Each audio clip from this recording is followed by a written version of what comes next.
This work is, the title of this work is Recurrent Dirichlet Belief Networks for Dynamic Social Network Modeling. And this is a joint work between the researchers, the students in UTS and the UNSW and the Fudan University.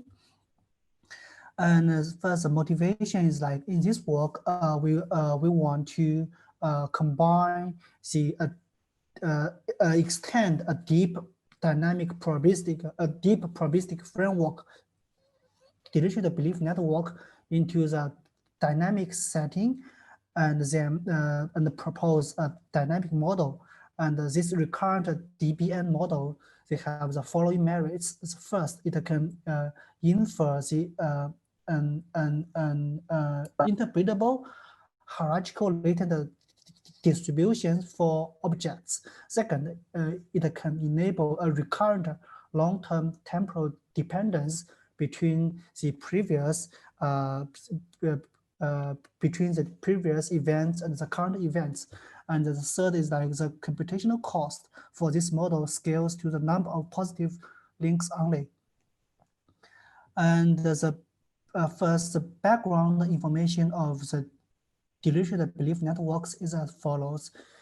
This model constructs a multi-stochastic layered architecture to represent interpretable latent distributions for objects. And the generative process for typical application to social networks is as follows. Here, the pi L represent the node i's latent representation in the small lowercase l's layer. And as we can see here, we are using the linear combination of previous layers latent representation as a concentration parameter, and use this concentration parameter to generate the current layers latent distribution for each object. And then after we have obtained this latent representation, we can then use them to generate the observed data. For example, like the social network data. Here Ij represents like the node I has a relationship to node J. And because like we are using a Dirichlet distribution to generate the latent distributions in the current layer, so those kind of latent distribution in the previous layer, they will be used as a concentration parameter, and they will place in the gamma function. So it is quite difficult to enable a efficient MCMC, Markov chain Monte Carlo inference method. So this Dirichlet belief networks, they are using first upward propagate latent counts, then downward sampling variables, a special inference method to enable an efficient inference. And I will then my work is called Recurrent Dirichlet belief networks, and the general structure of this one is like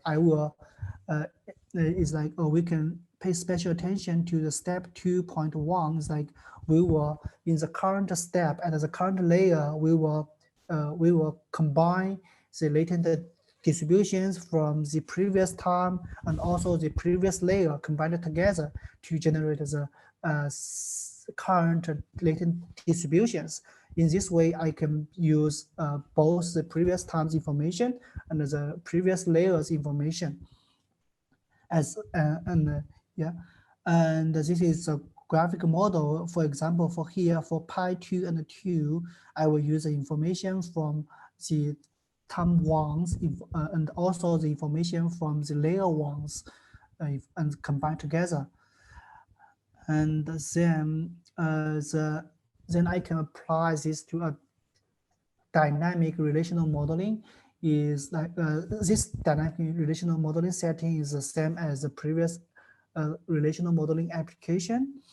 And then pay one attention to is that I have enabled a recurrent structure in this framework. It's like the previous approaches, they are usually use like one order Markov process. It's like the state or the data or the latent distribution at the current time t depends on the time t minus 1 only. But my recurrent DBNs, they can like we can allow the latent distribution at the time t can be depend on the time steps from t minus 1 to t minus L. Here L represents the number of layers because we can use some kind of calculation to calculate their expectations.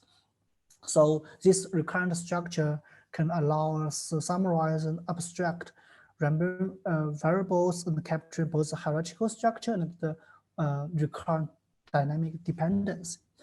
And here then the inference is like we will still we have developed an upward backward propagation. Just that is, we will propagate the latent counts in the current time step to both to the previous time step and the previous layers.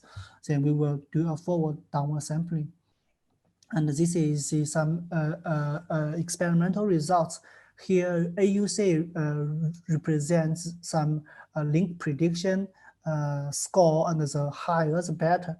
And we can see like our model is has outperformed all the other comparison methods.